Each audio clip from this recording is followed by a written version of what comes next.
What up, what up, what up? It's Serena and welcome back to my channel. Hey Rena Riders, okay? Yes, okay.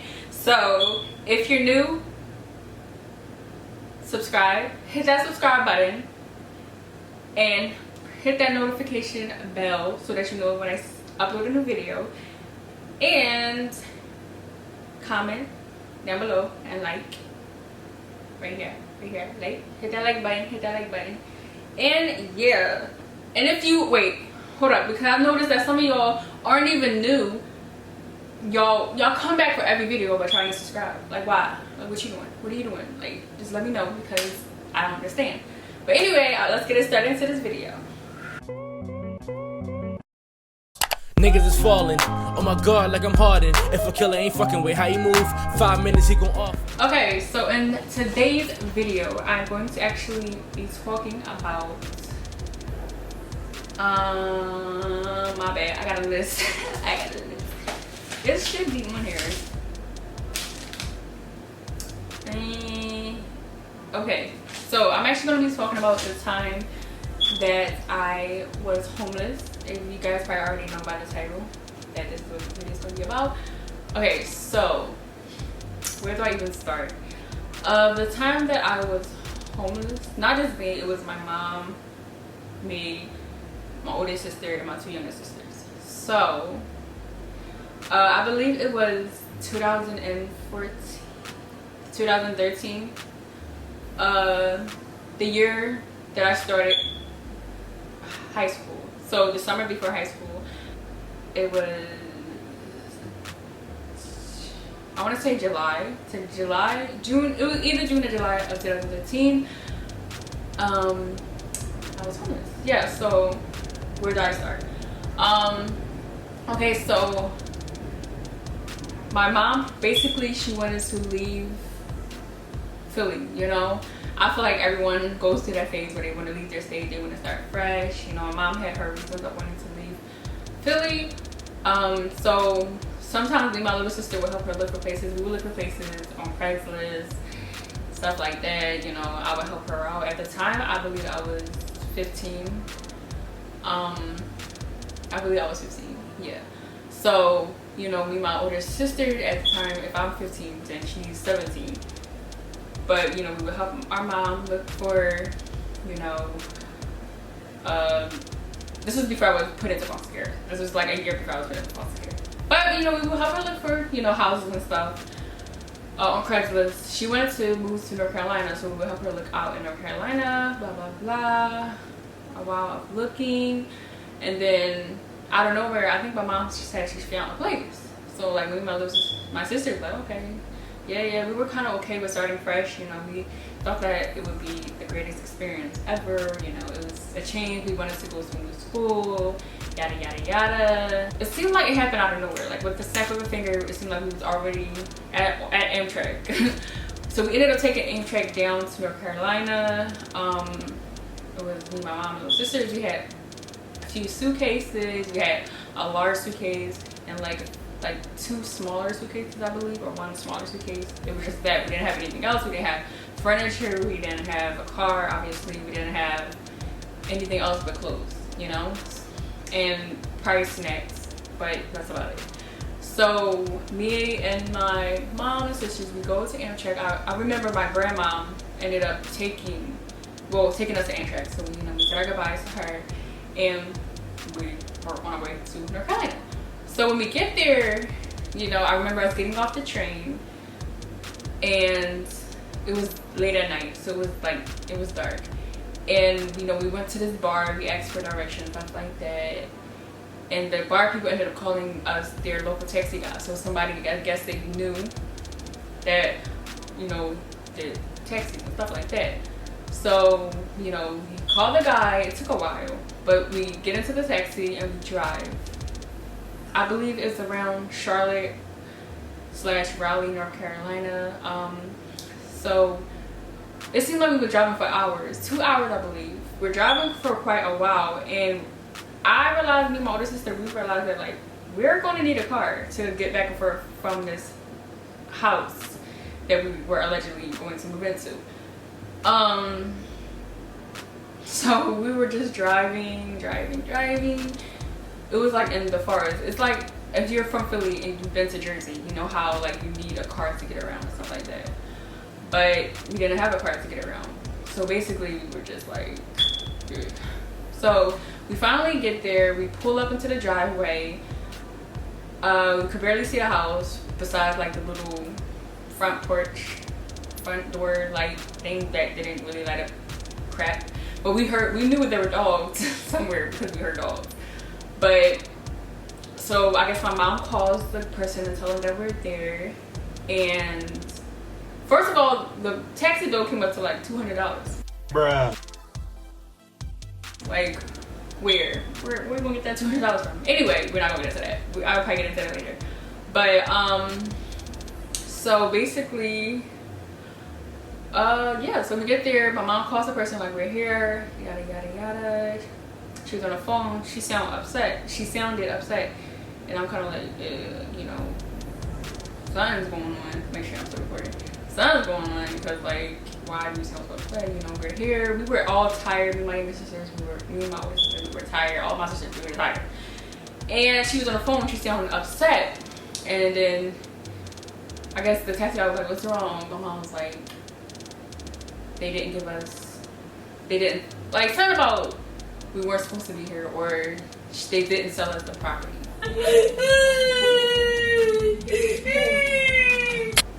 So I guess my mom was supposed to pay up front or something like that. Basically, we just got scammed, basically, I would say. So we ended up, you know, sitting there for a while, sitting in the dark, trying to figure out what to do. So the taxi guy asked my mom for the phone so she could talk to the person. And he talked to him, then I guess they said the same thing to him, so he started, you know, cursing out the person like, You made these people leave from a whole other state to tell them that they didn't have the property, blah blah blah, yada yada yada. he was upset. We didn't know what to do. I was confused. All my sisters were confused. I guess my mom was confused too.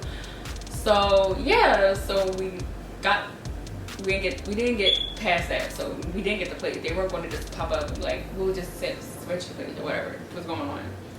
So we ended up the guy ended up driving us, and I guess he offered to take us to a hotel and stuff like that. Asked if we had money. I don't know if he I need some water. Hold on. Okay, so I don't know if he made my mom pay him. I don't know. I don't think he did that. I just think that he was like, okay, it's fine. Or she probably paid a small percentage of the taxi ride. But so I believe he ended up paying for our hotel room. Prior motel. So he ended up paying for our motel. You know, we stayed there for about 2 nights trying to figure out what to do. You know, my mom had one phone. You know, she was using that phone, I guess, to call different places, look up different places. So we stayed in the motel for about 2 nights. That's all that we could afford. Taxi guy offered to drive us around and help us, you know, do what we had to do. So he ended up helping us, you know, drive to shelters, you know, for the night, to stay a few nights, I guess, until my mom figured out what mess she got us into. So we stayed, you know, we was with him, blah, blah, blah. We went to Salvation Army shelter, full. We went to another shelter that was around the corner from them. At the time, they were full. And yeah, so that didn't work out. But somehow we stopped contacting the taxi driver. I guess my mom, you know, didn't want to contact him anymore and stuff like that. But I didn't understand because he was helping us out. What was the reason? I had a reason. What was the reason? What was the reason? So, you know, he was our only hope at the time. Like, he helped us get around. You know, we didn't have money for transportation. We didn't have money for anything. We had a food stamp card, I believe. But that was about it. We didn't have any more money. We couldn't stay in a hotel. We couldn't stay in a motel. It was getting dark and we didn't know what to do. But my mom, I guess she figured she had everything planned out, I guess. But so we had to figure out what we were gonna do. So as it got dark, you know, we tried the shelter again, and my mom was trying to explain to him that she had 4 girls and she didn't want to be left staying out on the street all night and stuff like that. So I believe they could help us that one night, so we did end up staying in the shelter that night. It was an all-female shelter, or it was like a female side and then a male side. So the mom children's side and the, I guess dad children's side too. But so we stayed in the hotel. It was a large room with like 10 beds on this wall, on the top wall, like 10 beds, and it was like women and children, you know, sleeping. So it was kind of like, you know, this is what we have to, you know, work with.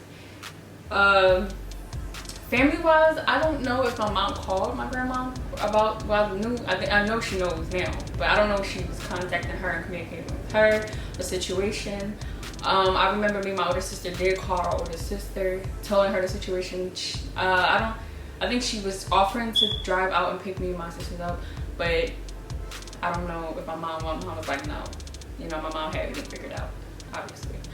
But, so basically, that was that night, that day. So the next day they woke us up on a curfew. I believe they woke us up at 5 o'clock in the morning, every morning to eat. So we went to eat, and after we ate, everyone had to leave out with their luggage. We couldn't leave our luggage there because if you're not at the shelter doors at a certain time and checked in, you can't come the next day.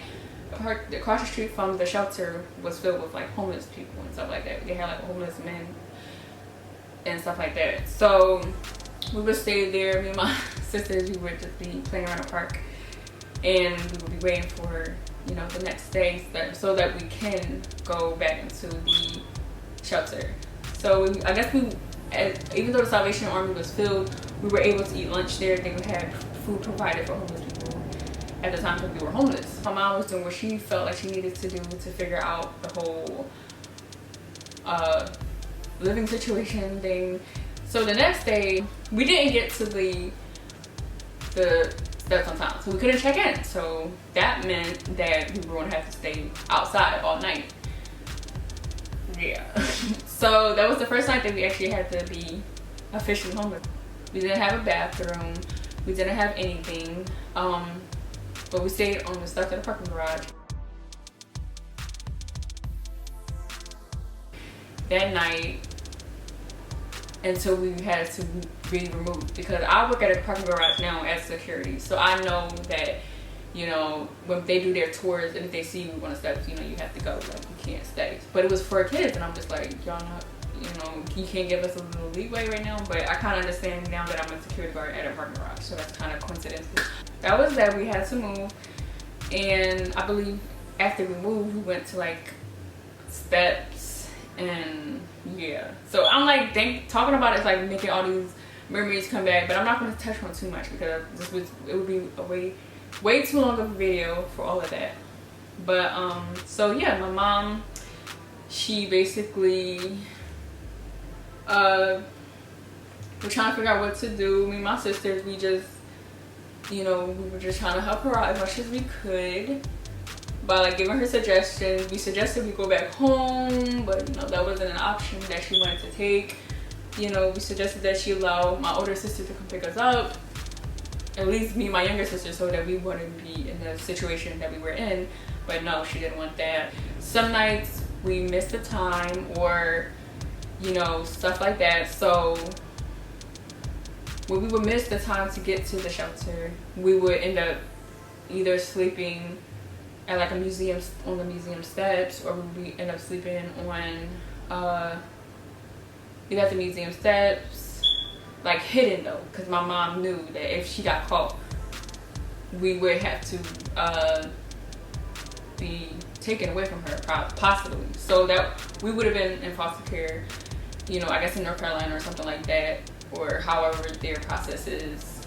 But she didn't want that, so anytime a cop would come, me and my older sister were like, should we go over there? Because like we were in the worst situation, you know, being females, young females, homeless outside at night with just a woman, you know, you could be taken advantage of and stuff like that. So my family, especially my older sister, she was really pissed off at my mom for putting us in that situation, not being sure and just not, you know, being sure pretty much. So basically that was for a while, back and forth from the shelter. You're not getting the shelter, getting the shelter, blah, blah, blah. And I actually remember us being kicked out of the shelter because you're not supposed to use your phone when you're inside the shelter. But my mom was caught on her phone, and we ended up being kicked out of the shelter. We couldn't go back, which was crazy because like she was actually calling to figure out what she was gonna do, like calling, you know, I guess whatever she was doing to figure out how she was gonna get us out of that situation. But we ended up getting kicked out of the shelter. So the only other option we had was the Salvation Army, which was always full. So we were already basically living out on the streets. It was crazy. You know, it was hard, you know, just dealing with that and being exposed to something like that, being so young and having younger sisters that you had to watch over, and having your mom who was, I don't want to get too much into it, but who wasn't, you know, stable, and her not, you know, listening to you because you're a child, and again, she's going to do what her situation, so you have to be patient with her as well as be patient with your sisters because they had their moments as their children. Like at the time, the youngest, she had to be about 8, 9, so she, you know, her and my second to youngest sister, you know, you had to watch over them and stuff like that, and being young, you know, so it was a lot. But let me talk about how I basically got me and my sisters back to Philly. Yes, see, I'm a hero in this, I know. But so how I got us back to Philly, the first incident was one day. So it was a library. I love going to the library. At the time, I used to love anime, so I used to love reading manga. That kept me calm. So what kept me calm in that situation with the library, reading books and stuff like that. I love reading at the time. I actually want to get back into reading, but the library was miles. It was like a long road. Like you needed a car to get to it. It was like probably, I'm gonna say about a little over 8 miles. Probably even 8 miles, 10 miles. I don't know. It was far. Okay, I don't have a car, so I don't know the mile percentage. But yeah, it was far. So I went to the library one day and I wanted to get a library card because at the time I believe I was just using my mom's library card or something like that. But I ran my own. So I ended up asking my mom for my social, and I ended up going to the library. So I get my card and all that stuff. But I ended up losing my social security card. And my mom was really upset with me because actually I needed my social security card to, you know, she was filing for some, I guess, welfare out there, so like assistance, but she needed my social and she didn't have my social remembered by heart. So that blocked us from getting whatever type of assistance. You know, I felt bad at the time because I felt like I was causing us to stay on the streets. You know, I felt like it was my fault and all that stuff. So, but yeah, but in a way, I kind of helped us because being that we didn't get housing, we probably would still have been in, you know, North Carolina, and you know, I like circumstances just made me not like North Carolina. So we ended up not getting the housing. Then one day we went to a soup kitchen and we were in line for hours. It was a long line. But we were in a soup kitchen and my mom and sisters were eating at a table. And I was sitting off at a table by myself with I was sitting with a group of random people, like a group of men and all this stuff. So I was sitting at a table by myself with strangers. But after a while, you know, me and my mom and my sisters were the last ones there. But I stayed at that table. My sisters and mom, they were at a different table. So the woman had came to me. She was asking me why I was sitting alone, where was my family. I told her. And somehow I ended up telling her our situation and, you know, how we were homeless and stuck on the streets and we didn't have family out here. My mom thought she had family out there. At a point we were looking for them and it didn't work out, obviously. But we were, I just told her our situation and she, you know, understood, and I guess she was like, she felt bad pretty much because we were in a very bad situation. So, she ended up talking to my mom, you know, exchanged information, you know, my mom clarified and all this stuff, told her the situation, and the woman actually offered to send us back home. So she ended up offering to send us back home. She ended up saying, well, that night, you know, we stayed outside of a church and we slept outside of a church. We didn't sleep in a church, but we slept outside of a church. And the next day, my mom called her and was like, I don't know, she did what she had to do, like, I guess. And the woman was like, me and my husband are gonna fly you back to Philly. I mean, not fly you back to Philly, like, get you to go back home, whatever. So we ended up, the woman ended up picking up me and my mom. We were on a drive for a while. When I tell you, this woman's house was amazing. This woman, I kid you not, had a mansion. It had to be a mansion. So this woman, she had a beautiful, beautiful home. You know, me and my little sisters thought they were famous because their house was amazing. They had a pool, they had a whole guest house, they had horses, cats, dogs. It was nice. We fed the horses, we played with the horses and all that stuff. She fed us, we had dinner, it was so good. The house was amazing. Her kids had a game system. We played Grand Theft Auto, me and my older sister. It was really nice. My little sister, they swam in a pool with the dog. It was really, really nice. And they had, you know, a garden and all that stuff. It was amazing. I'm gonna keep saying that, but it was really amazing. Like, we ended on a good note. I took a long behind nap. So we stayed with them for the rest of the evening. And that night, her husband and her husband drove us to the boat bus. And that was it. Like, we were back on our way home to Philly. So I'm like, that's always gonna be with me. Like, I kind of sort of got us back home. You know, I kind of sort of did my part. You know, losing my Social Security was like, I felt so bad, but in the end, we wouldn't have met the woman because we probably would have had everything set, and then we probably would have been still in Philly, but living, you know, off assistance and all that stuff. And then me sitting alone, being so isolated, the isolated person that I was, I kind of met the woman who changed our life for the better, you know, got us where we need to be. So her, kudos to her, thank you to her. You know, that was an experience to remember. Yeah, so that's pretty much it, guys. That's pretty much the time that I was homeless with my sisters and my mom and all that stuff. But yeah, so after a year after that happened, I mean, a month after that happened, I ended up going off to high school, and that effed me up. Like, yeah, so that experience effed me up a lot. And then I was put into foster. Me and my younger sisters were put into foster care right after that. So it was an experience, and you know, we all learned from it. I believe my mom learned from it. Yeah, so it was an experience, and this is actually my first time actually really talking about it. So there's a lot of like memories coming back and stuff like that. But it was hard. I'm not gonna lie, it was very hard going through that. And that was the first time that, you know, I, like, me being young, I've been in and out of shelters, so I'm not even stressed on that part. But being literally homeless and like living on the streets and going to the bus stations to take showers and just all that, especially in a place where you've never been before. I've never been to North Carolina, and I don't even want to go back because of the situation that how I experienced going out there. But yeah, so it was an experience. It was crazy, but I definitely learned from that experience. You know, I know what not to do. You know, when you looking for places, I'm telling you, do your research. Do your research. If you get in a place from Craigslist, do your research.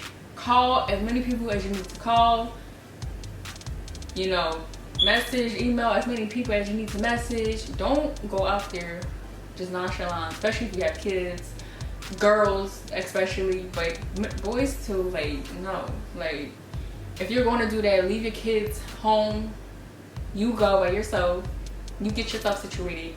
And then you take your kids and you drive your kids down, whatever you want to do. But don't bring your kids in that situation. That's not a good situation. And my mom was lucky that we didn't get stopped by people, and the DHS called on us or on her, and we ended up being taken, and we had been in the foster system down in North Carolina or whatever process they do. They would have probably flown us back, drove us back, whatever, and my mom would have been in her situation out there, or however that would have went, you know. But I feel blessed to have gotten out of that situation. So yeah, that's the time that I was homeless for a month at the age of, how old was I? 15. And yeah, so yeah, that's that. That's this video.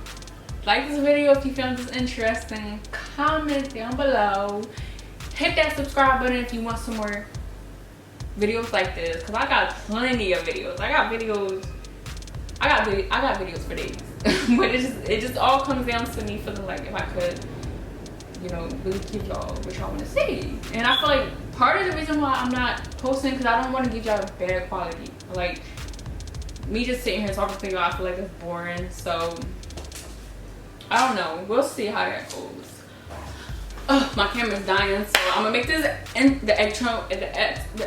gonna make this outro brief as heck.